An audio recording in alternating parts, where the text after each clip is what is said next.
أعوذ بالله من الشيطان الرجيم بسم الله الرحمن الرحيم والصلاة والسلام على الأشرف المرسلين أما بعد.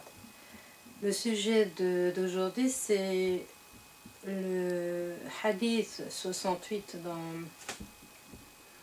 Riyad al-Salihin, le jardin des saints serviteurs. Voici le hadith. عن عمر رضي الله عنه عن النبي صلى الله عليه وسلم قال لا يسأل الرجل فيما ضرب امرأته رواه أبو داود وغيره. Omar, que Dieu l'agrée, a rapporté que le prophète sallallahu alayhi wa sallam a dit: on ne demanderait pas à l'homme pour quel motif il a frappé sa femme. Rapporté par Abu Daoud et les autres. Alors ce hadith, dans sa vue extérieure, on pourra comprendre que le prophète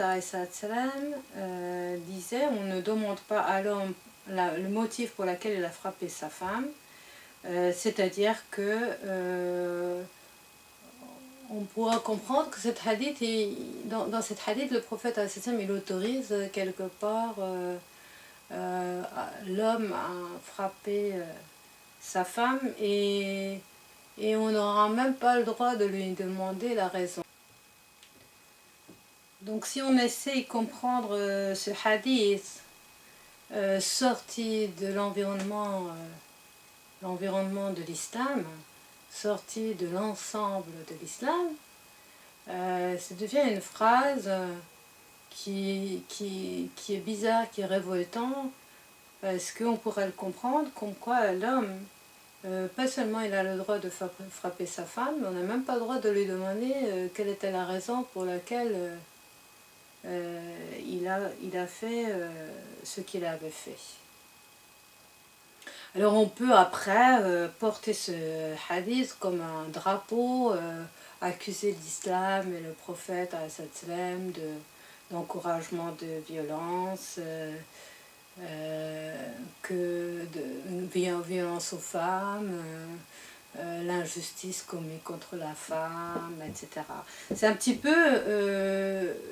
peu comme on fait quand on coupe une moitié de phrase et puis on va en dire voilà, cette phrase elle veut dire telle ou telle chose, c'est révoltant, et on ne va pas chercher à comprendre tout le contexte et tout l'environnement et les principes d'une religion dans lequel cette phrase elle était dite. Et malheureusement, cette compréhension va être aussi souvent une compréhension des musulmans, des hommes musulmans, qui vont prendre ce genre de paroles, ce genre de hadith, et ils vont dire, ben voilà, j'ai le droit de faire, d'être violent, j'ai le droit de frapper. On n'est même pas, je suis même pas questionnée, on n'a même pas le droit de me questionner pourquoi je fais ça. Et puis on va souvent parler de problématiques de violence conjugale, qui est aujourd'hui un très grand sujet, une très grande problématique, parce que on sait que dans les pays occidentaux, il y a beaucoup de violences conjugales où malheureusement beaucoup de femmes sont frappées et où même on arrive aujourd'hui à une telle violence au sein de couples que même parfois il y a des hommes qui sont frappés par leurs femmes, qui sont victimes de violences. Donc on arrive dans un monde où la violence est au sein de la famille, la violence est au cœur de la vie de l'être humain, et on aura peut-être tendance à se justifier, certaines personnes en tout cas, voudront peut-être se justifier par ce genre de hadith pour dire que qu'ils ont droit en fait à cette violence-là. Alors que ce hadith en fait il ne parle pas du tout sur la violence, il parle et le droit de frapper ou pas frapper, parce que si le hadith il parlait sur que l'homme il a le droit de frapper sa femme ou bien il n'a pas le droit de frapper, alors on dirait on n'a pas à questionner l'homme, ou on ne doit pas arrêter un homme qui frappe sa femme, on ne doit pas questionner un homme sur sa violence. Mais ici la phrase que le prophète dit, c'est que l'homme il n'est pas questionné sur la motif, sur le motif de son acte. Et en fait, si vous voulez, il y a un événement qui est arrivé donc entre le prophète et un compagnon, un de ses compagnons, où le prophète était en train de marcher et a vu son compagnon frapper son esclave. Et il a crié sur lui, il a dit arrête de frapper. Et le compagnon il était fâché, il a dit mais il n'a pas fait son travail comme il faut, donc j'ai le droit, c'est mon esclave, quelque part en fait, il n'a pas dit exactement par ces mots-là, mais c'est ce qu'il voulait dire, que on n'a pas à intervenir, j'ai le droit de frapper mon esclave, il a fait n'importe quoi, j'ai le droit de le corriger. Parce qu'il ne voyait pas que c'était le prophète, salam, qui était derrière lui, qui lui avait dit. Quand il a vu que c'était le prophète, il s'est excusé et il a senti directement qu'il a commis quelque chose de grave. Si le prophète il l'a arrêté avec une telle force, et il a dit au prophète que je demande pardon à Allah et j'affranchis directement cet esclave-là.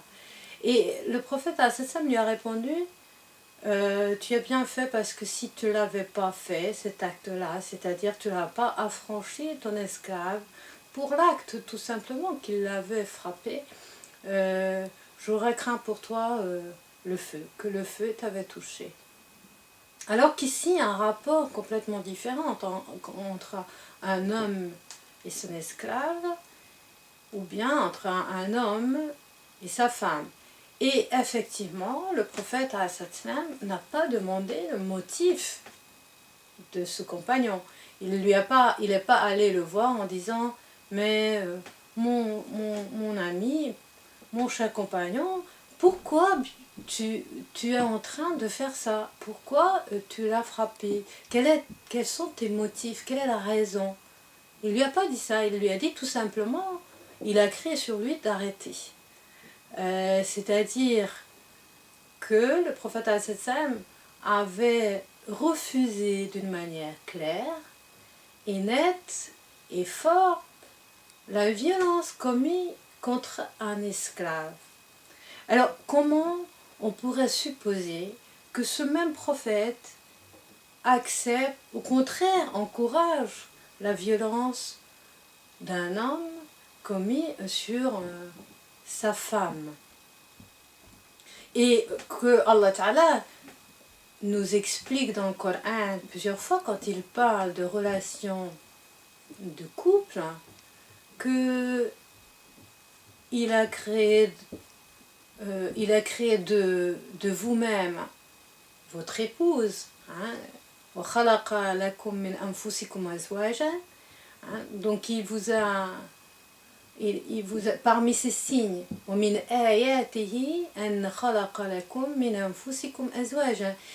parmi ces signes qu'il a créé pour vous de vous-même votre épouse, c'est-à-dire qu'elles font partie intégrante de vous-même. Et le verset continue, litaskunu ilayha, pour être apaisé, en bien, chez elle. وَجَعَلَ بَيْنَكُمْ مَوَدَّةً وَرَحْمَةً. Et il a fait entre vous le bonne entente et la miséricorde. Et ça, c'est un signe d'Allah.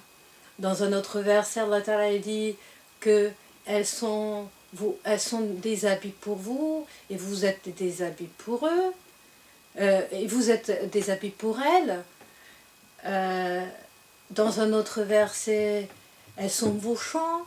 Alors, comment cela pourrait correspondre à une violence commise contre son propre être, puisque elle vient de lui-même. Et Allah Ta'ala l'avait créé de lui. Hein. Elle fait partie de lui. Donc le fait que l'homme il va frapper sa femme, c'est comme s'il frappait une partie de lui-même. Tandis qu'un homme qui frappe un esclave, c'est un, soi-disant, même si l'islam n'accepte pas la privation de liberté de l'être humain, mais la relation entre l'homme et son esclave, c'est de la propriété. Tandis qu'il n'y a pas de propriété entre homme et sa femme. Il y a une partie intégrante, elle fait partie intégrante de lui. Elle est sa couverture, elle est son apaisement. Alors, comment à toute cette miséricorde, comment à toute cette gentillesse peut être associée la violence, mais la violence à tel point qu'on n'a même pas le droit de questionner sur les motifs. Et puis, revenons à l'histoire de cet esclave. Le prophète n'avait pas demandé le motif. Donc ici, quand le prophète dit il n'est pas questionné, un homme ne doit pas être questionné sur les motifs de son acte de violence, mais ça veut dire que, en fait, tout simplement, n'importe quel était son motif pour accomplir cet acte de violence, n'est pas acceptable. Cet acte de violence doit être arrêté. Cet acte de violence ne doit pas continuer, n'importe quel soit sa motif, n'importe quel soit son motif. Et puis, ajoutons à tout cela, c'est que quand on va demander à un homme de se justifier et de dire, on va aller lui demander, mais pourquoi avais-tu frappé ta femme? Ben, on va entrer dans les affaires qui ne nous regardent pas. On va s'intéresser à ce qui se passe entre un homme et une femme, et cela ne nous regarde absolument pas. Ça ne nous regarde pas. Pourquoi? Qu'est-ce qu'elle a dit? Qu'est-ce qu'il a dit? C'est leur vie privée, et l'islam va respecter la vie privée de chacun. Donc ce hadith dans lequel le prophète va s'exprimer, il va nous enseigner à deux choses. Premièrement, qu'on n'a pas le droit d'intervenir dans la vie privée des autres, c'est-à-dire, plus exactement, ce n'est pas intervenir qu'on n'a pas le droit, mais de s'intéresser aux détails de cette vie privée. On n'a pas à chercher à connaître, à chercher à savoir les choses qui se passent entre un homme et sa femme. Et deuxièmement, que quel que soit le motif de cet acte de violence, l'acte de violence ne peut pas être accepté. C'est quelque chose qui est contradictoire avec la religion de l'islam. La religion de l'islam définit l'autorisation d'actes de châtiment corporel dans des cas extrêmes, dans des règles bien précises, où le châtiment corporel n'est autorisé à aucune personne, mais il faut aller voir le juge, et le juge décidera que ce péché mérite ou pas de châtiment corporel. Donc même si elle avait commis un des péchés graves qui méritait, disons, châtiment corporel, ce n'est pas l'homme qui doit faire appliquer ce châtiment corporel sur sa femme, mais ce qu'il a le droit de faire, et que s'il voit que c'est à faire, c'est d'aller voir le juge, et le juge décidera si le châtiment corporel doit se faire ou pas. Donc en aucun cas, il n'a pas à avoir recours à la violence, il n'a pas à avoir recours à frapper. Alors certains vont me dire, oui, mais quand elle va jusqu'au bout et que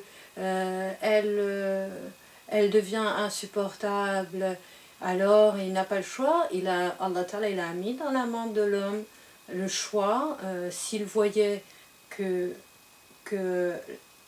le comportement de sa femme devient inacceptable, à tel point inacceptable qu'il ne peut avoir recours qu'à la violence. Allah Ta'ala lui a donné une possibilité et qu'il peut prononcer à n'importe quel moment le mot divorce, et à partir de là, il se séparait d'elle.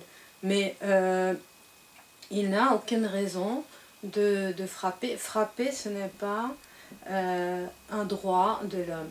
Et autant que cette histoire nous rappelle que l'homme qui avait frappé son esclave et qui s'est senti en droit de le faire, avait tout de suite affranchi, donc il a redonné la liberté à son esclave, et que c'est uniquement de cette manière qu'il pouvait se sauver du feu.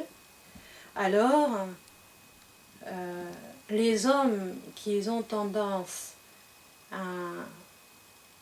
à châtier corporellement leur femme pour n'importe quel comportement, même si c'était un mauvais comportement de la part de leur femme, ils n'auront pas la possibilité de se racheter comme il avait fait ce compagnon qui avait affranchi son esclave, parce que sa femme, on peut pas l'affranchir. Sa femme, on ne peut pas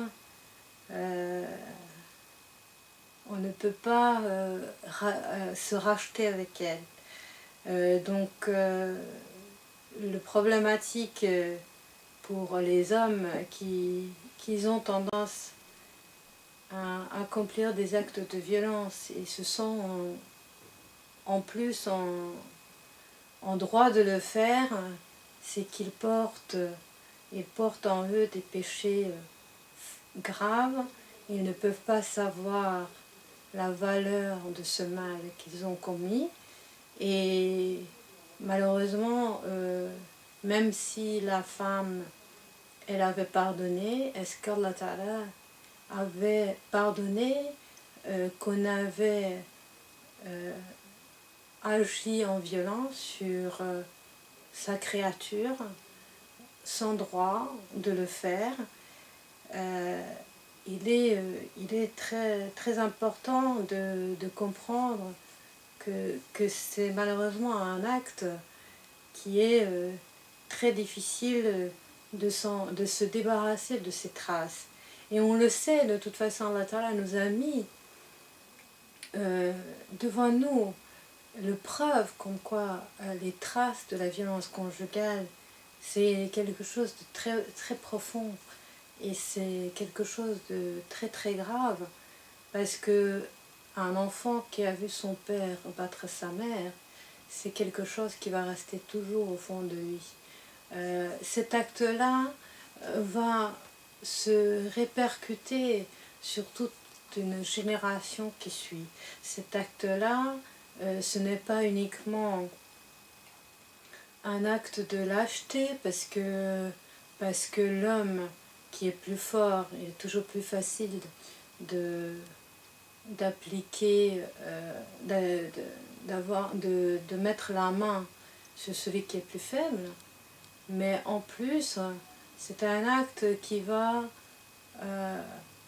bouleverser l'équilibre du monde, c'est un acte qui va avoir des effets néfastes et terribles sur les enfants, surtout quand on pense à ces hommes qui frappent leurs femmes devant leur bébé, leur enfant tout petit, ou parfois même frappent une femme enceinte. Qu'est-ce qu'il apporte sur une génération future? Et même si la femme elle a pardonné, est-ce que l'enfant a pu pardonner? Est-ce que l'enfant ne va pas porter les traces de tout cela? Est-ce que ce couple-là et leur vie ensemble et le miséricorde qu'Allah Ta'ala avait mis entre eux ne va pas être bouleversé et touché et cassé d'une manière que ça ne pourrait pas revenir? Tout cela, ce sont des questions importantes que l'homme doit se poser avant de lever sa main, parce que cet acte-là, même si on regrette, laisse sa trace sur terre et qu'il va devoir y répondre le jour de jugement, et il va devoir répondre devant Allah qu'il était croyant ou non.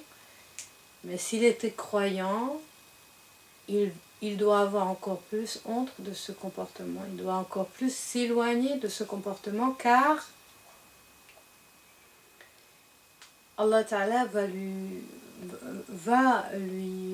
faire du mal. Allah Ta'ala qui est le plus fort, il est plus fort que tous. S'il avait appliqué cette loi de plus fort que l'homme applique sur sa femme, cet homme il aurait été déjà anéanti.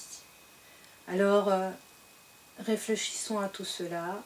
Et puis un dernier mot pour la femme, c'est que autant que la violence n'est pas acceptable de la part d'un homme, autant que l'insolence, autant que le mauvais comportement, autant que les paroles violentes ne sont pas acceptées de la part d'une femme, et que la violence physique est quelque chose de très grave, mais la violence verbale peut aussi avoir un effet très profond et peut avoir également une trace très importante pour aussi bien le couple qu'aussi bien pour les enfants.